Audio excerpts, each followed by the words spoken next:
Hello students, this is Deepak Mewara. Welcome to Kendriya Vidyalaya Rajgarh YouTube channel. Students, आज हम हमारी जो क्लास 12 की फंडामेंटल ऑफ ह्यूमन ज्योग्राफी की बुक्स है, मानव भूगोल के मूल सिद्धांत जो किताब है हमारी, हम उसका चैप्टर नंबर 1 कंप्लीट करने वाले हैं। इसमें हम समझने वाले हैं कि मानव भूगोल क्या है। तो स्टूडेंट्स, मानव भूगोल को समझने के पहले हम भूगोल शब्दों को समझेंगे। जैसा कि हम सबको मालूम है कि भूगोल का इंग्लिश वर्ड ज्योग्राफी है, और ज्योग्राफी जो है वो दो ग्रीक वर्ड्स जियो और ग्राफोस से मिलकर बना है। ये जो ज्योग्राफी वर्ड है हमारा, वो दो वर्ड है जियो और ग्राफोस। ग्राफोस से मिलकर बना हुआ है, ग्राफोस से मिलकर बना हुआ है। जियो का मतलब होता है अर्थ यानी पृथ्वी, और ग्राफोस का मतलब होता है हमारा वर्णन करना यानी डिस्क्राइब करना। तो ज्योग्राफी, भूगोल जो वर्ड है हमारा, ज्योग्राफी का मतलब हो गया हमारा पृथ्वी का वर्णन करना। तो संक्षिप्त में हम ज्योग्राफी को इस प्रकार से डिफाइन कर सकते हैं कि पृथ्वी का वर्णन यानी describe of earth, that is called geography. तो ज्योग्राफी हमारे दो ग्रीक वर्ड से मिलकर बना था, जियो और ग्राफोस। जियो का मतलब होता है अर्थ और ग्राफोस का मीन्स होता है वर्णन करना। इस प्रकार से ज्योग्राफी का अर्थ हुआ पृथ्वी का वर्णन करना। ज्योग्राफी का जो जनक है ना, उसे तो उनका अध्ययन जो जिसने सबसे पहले किया है वो इरेटोस्थेनीज है। इरेटोस्थेनीज जो है हमारे जो ये ज्योग्राफर है, इन्हें भूगोल का जनक माना जाता है। भूगोल के जनक के रूप में किसे माना जाता है? इरेटोस्थेनीज को नाम आता है। इरेटोस्थेनीज को भूगोल का जनक माना जाता है। अब देखिए, हम जो मानव भूगोल पढ़ने वाले हैं वो क्या है? तो भूगोल जो है मुख्य रूप से दो पार्ट में डिवाइड है, मतलब इसकी दो शाखा है। जो मेन शाखा है भूगोल की, वो दो भाग में बटी हुई है ना। एक तो फिजिकल ज्योग्राफी यानी भौतिक भूगोल, और दूसरी है मानव भूगोल यानी ह्यूमन ज्योग्राफी। भौतिक भूगोल जो स्टूडेंट आपने क्लास 11th में जितनी भी ज्योग्राफी पढ़ी है वो फिज़िकल ज्योग्राफी है यानी भौतिक भूगोल है, जिसमें आपने नेचर से संबंधित सारी घटनाएं उसमें पढ़ी थी, जैसे माउंटेन्स हो या फिर प्लेट्यूस हो या फिर प्लेन्स एरियाज हो, या फिर आपने ओशिनोग्राफी यानी ओशिनोग्राफी के बारे में पढ़ा है। और भी जितनी भी हमने नेचर से संबंधित ज्योग्राफी पढ़ी है वो फिज़िकल ज्योग्राफी के अंतर्गत आती है। आज हम मानव भूगोल पढ़ने वाले क्लास 12th की जो ज्योग्राफी है वो पूरी बेस्ड है आपकी ह्यूमन ज्योग्राफी पर यानी मानव भूगोल पर। तो भूगोल की दो शाखाएं हैं, दो ब्रांचेस है, मेनली दो ब्रांचेस है। एक तो फिज़िकल ज्योग्राफी है और एक मानव भूगोल है यानी ह्यूमन ज्योग्राफी। तो हम क्लास 12th में ह्यूमन ज्योग्राफी के बारे में पढ़ेंगे। तो स्टूडेंट्स, मानव भूगोल क्या है, इसमें किसकी स्टडी की जाती है ना। इसका मॉडर्न जो ह्यूमन ज्योग्राफी है उसके फादर कौन है, इसके बारे में हम पढ़ेंगे। तो आधुनिक मानव भूगोल का जनक फ्रेडरिक रेटजेल को कहा जाता है। फ्रेडरिक रेटजेल कहाँ के थे? ये जर्मन ज्योग्राफर थे यानी जर्मनी के रहने वाले थे। इन्होंने अपनी एक बुक है एंथ्रोपोजियोग्राफी। एंथ्रोपोजियोग्राफी जो बुक है उसके अंदर ह्यूमन ज्योग्राफी का जिक्र किया है, मतलब उनका वर्णन किया है। और इन्होंने फिर मानव भूगोल को परिभाषित भी किया कि मानव भूगोल क्या है। तो मानव भूगोल की अगर आपको जो डेफिनेशन पूछी जाए तो दो ज्योग्राफर है हमारे, और एक और ज्योग्राफर है जो इसमें अभी मैंने इंक्लूड नहीं किया है। दो ज्योग्राफर की आप डेफिनेशन जरूर याद रहे। मानव भूगोल की डेफिनेशन में देखिए किसकी स्टडी की जाती है। तो रेटजेल जो जर्मनी के ज्योग्राफर है ना, जिन्हें फ्रेडरिक रेटजेल है, इन्हें मॉडर्न ह्यूमन ज्योग्राफी यानी आधुनिक मानव भूगोल का जनक कहा जाता है। उन्होंने एक अपनी डेफिनेशन में बताया कि मानव भूगोल क्या है। तो देखिए, मानव भूगोल मानव समाज और पृथ्वी के बीच संबंधों का संश्लेषित अध्ययन है। यानी इन्होंने बताया कि जो मानव का जो क्राइटेरिया है, जिसने सांस्कृतिक और सामाजिक जो भूगोल आता है, और जो पृथ्वी के बीच यानी अर्थ से मतलब वो नेचर एक्टिविटी में की सारी के जिक्र कर रहे हैं कि जो भी पृथ्वी से संबंधित है ना, उनके बीच जो सिंथेटिक स्टडी है, संश्लेषित अध्ययन, इसकी बात की है उन्होंने बताया कि मानव भूगोल मानव समाज और पृथ्वी के बीच संबंधों का सिंथेटिक स्टडी यानी संश्लेषित अध्ययन है। यानी उन्होंने बताया कि जो मानव भूगोल है उसमें मानव से संबंधित जो एक्टिविटीज़ होती है, जो उसने समुदाय कम्युनिटी बनाई है वो, और नेचर से संबंधित जो भी हमारी आकृतियाँ है, ज्योग्राफी, भू आकृतियाँ लैंडफॉर्म से, उनकी दोनों का कंबाइन यानी सिंथेटिक स्टडी की जाती है, इंटरडिसिप्लिनरी यानी अंतर विषयक है।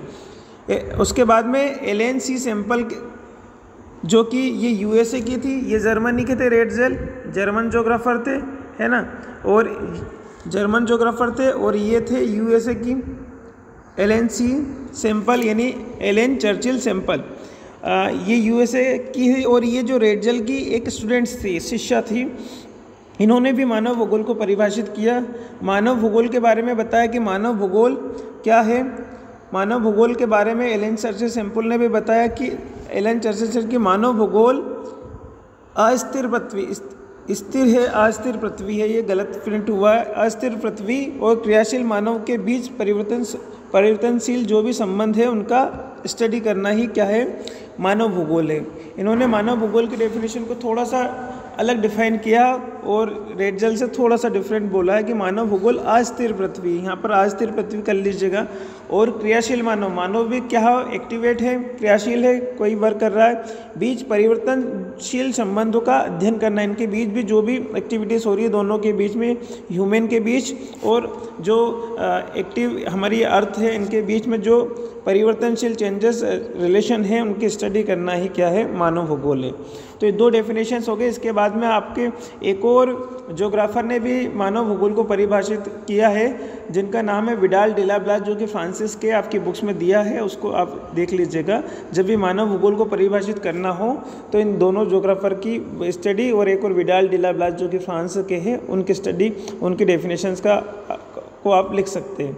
अब देखिए मानव भूगोल की विचारधाराएं, मानव भूगोल की विचारधाराओं के बारे में पढ़ेंगे। तो विचारधाराओं का मतलब क्या है, देखिए यहाँ पे सिंपल सी लैंग्वेज में लिखा है हमने, मानव भूगोल की विचारधाराओं से हमारा अभिप्राय अलग अलग जो वैज्ञानिक हुए हैं, अलग अलग वैज्ञानिक जो हुए हैं, अलग अलग वैज्ञानिकों के द्वारा जो उनके नज़रिए हैं, मानव भूगोल को, ह्यूमन ज्योग्राफी को किस नज़रिए से देखा उन्होंने, है ना। मानव भूगोल की विचारधाराओं से हमारा अभिप्राय अलग अलग वैज्ञानिकों मानव भूगोल को देखने के नज़रिए से यानी दृष्टिकोण से है। साधारण शब्दों में कहें तो आज का मानव भूगोल के अनेक वैज्ञानिक हुए, आज तक ह्यूमन ज्योग्राफी में अनेक वैज्ञानिक हुए, और उन सब वैज्ञानिकों ने जिस प्रकार से मानव को और पृथ्वी के संबंध को देखा, उन्हीं को भौगोलिक विचारधाराएं बनी। तो भौगोलिक विचारधाराएं कैसे बनी, सभी जो भी व्यक्ति हुए, जो भी साइंटिस्ट हुए, उन्होंने मानव भूगोल और पृथ्वी के संबंधों को समझा, और समझ करके उन्होंने अपने अपने दृष्टिकोण हमारे सामने रखे, तो विचारधाराएं बनी। तो इन विचारधाराओं में क्या कहा गया, तो देखिए मानव भूगोल की मुख्यतः तीन विशेषधारा, मुख्य रूप से पूछा जाए तो तीन विचारधाराएं, तीन आइडियोलॉजी है। तो हम क्या पढ़ने वाले हैं, मानव भूगोल की विचारधारा, सम आइडियोलॉजी ऑफ ह्यूमन ज्योग्राफी, मानव भूगोल की तीन विचारधाराएं। तो तीन विचारधारा, एक तो नीतिवाद है। देखिए पहली विचारधारा का नाम क्या है, देख, नीतिवाद। नीतिवाद को हम क्या बोल सकते हैं, इन्वायरमेंटल डिटर्मिनिज्म भी बोल सकते हैं, यानी पर्यावरणीय निश्चयवाद भी बोल सकते हैं। एक नाम नोट कर लीजिएगा, नीतिवाद को हम पर्यावरण निश्चयवाद यानी इन्वायरमेंटल डिटर्मिनिज्म भी कह सकते हैं, अदर नेम है इसका। दूसरी विचारधारा हुई हमारी संभववाद। दूसरी विचारधारा जो है वो संभववाद है, ये संभावनावाद भी बोला जा सकता है, जिसे इंग्लिश में हम पॉसिबिलिज्म बोलते हैं। और तीसरी विचारधारा है नवनिश्चयवाद। नवनिश्चयवाद यानी न्यू डिटर्मिनिज्म, है ना। इन तीनों विचारधाराओं के बारे में आज हम डिस्कस करने वाले हैं। तो स्टूडेंट पहले देखिए आप, हम पहली विचारधारा जो हमारी है वो है निश्चयवाद या फिर नीतिवाद, या पर्यावरणीय निश्चयवाद भी बोला जाता है इसे। देखिए इस विचारधाराओं में जो ज्योग्राफर हुए उन्होंने क्या माना, यह विचारधारा जो है मानव भूगोल की प्रारंभिक विचारधाराओं में से एक है, यानी कि इन्होंने जो भी सबसे पहले आइडियोलॉजी बनी वह निश्चयवाद के ऊपर डिपेंड है, यानी पर्यावरणीय निश्चयवाद जो है सबसे पुरानी विचारधारा है। इसके अंतर्गत उस मानव का जिक्र किया जाता है, उस ह्यूमन की बात की जाती है जो क्या था, आदिम था, यानी जिसने कुछ भी इन्वेंशन नहीं किया था, और जो पृथ्वी से क्या रहता था, डर कर रहता था, उसकी बात की गई है। डर कर रहता था, उसने खुद को उसने खुद को पृथ्वी के अनुसार ढाल लिया था, क्योंकि वह पृथ्वी को प्रभावित नहीं कर सकता था। यानी कि इस निश्चयवाद यानी पर्यावरणीय निश्चयवाद जो है, इस डिटर्मिनिज्म में यह बताया गया कि इसमें मानव जो था आदिम था, मतलब आदि मानव के समान था, है ना। और वो उसने किसी भी प्रकार की टेक्नोलॉजी को डेवलप नहीं किया था, कोई प्रौद्योगिकी का इन्वेंशन नहीं किया था। तो वह क्या करता था, पृथ्वी से डर कर रहता था। पृथ्वी में यानी इसको देखो, वर्ड ही है नीति, मतलब नीति को जो पसंद है वो होकर रहेगा, ये इनका मानना था, इस डिटर्मिनिज्म के ज्योग्राफर का मानना था।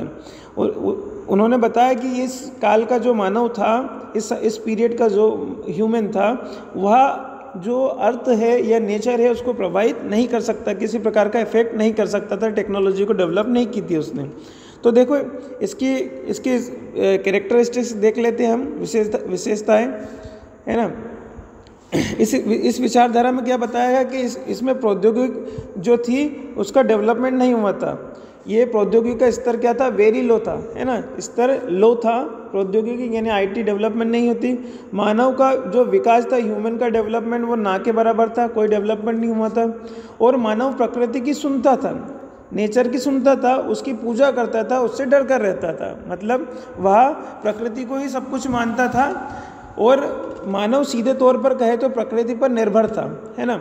और वह किसी भी रूप से पृथ्वी को प्रभावित नहीं कर सकता था, अर्थ को किसी भी प्रकार से इफेक्ट नहीं कर सकता था। इस विचारधारा के अनुसार पृथ्वी ज़्यादा शक्तिशाली थी और वह मानव को अपने अनुसार चलाती थी। यानी इस डिटर्मिनिज्म को आप देखिए, डायग्रामेटिक समझे तो हम एक तराजू के दो पलड़े रहते, इसमें किसका पलड़ा भारी था, नेचर का, और ह्यूमन क्या था, ह्यूमन का पलड़ा कम था, मतलब हल्का था। यानी नेचर सब कुछ था, मानव कुछ भी नहीं था, कोई टेक्नोलॉजी को डेवलप नहीं किया था उसने, ठीक है। तो इस डिटर्मिनिज्म को पर्यावरणीय निश्चयवाद, नीतिवाद भी कहा गया। और इसमें सीधा सीधा बताया गया कि मानव जो था वो शक्तिशाली कम था, और जो अर्थ थी वह सब कुछ थी, वो मानव को प्रभावित कर सकती थी। एग्जाम्पल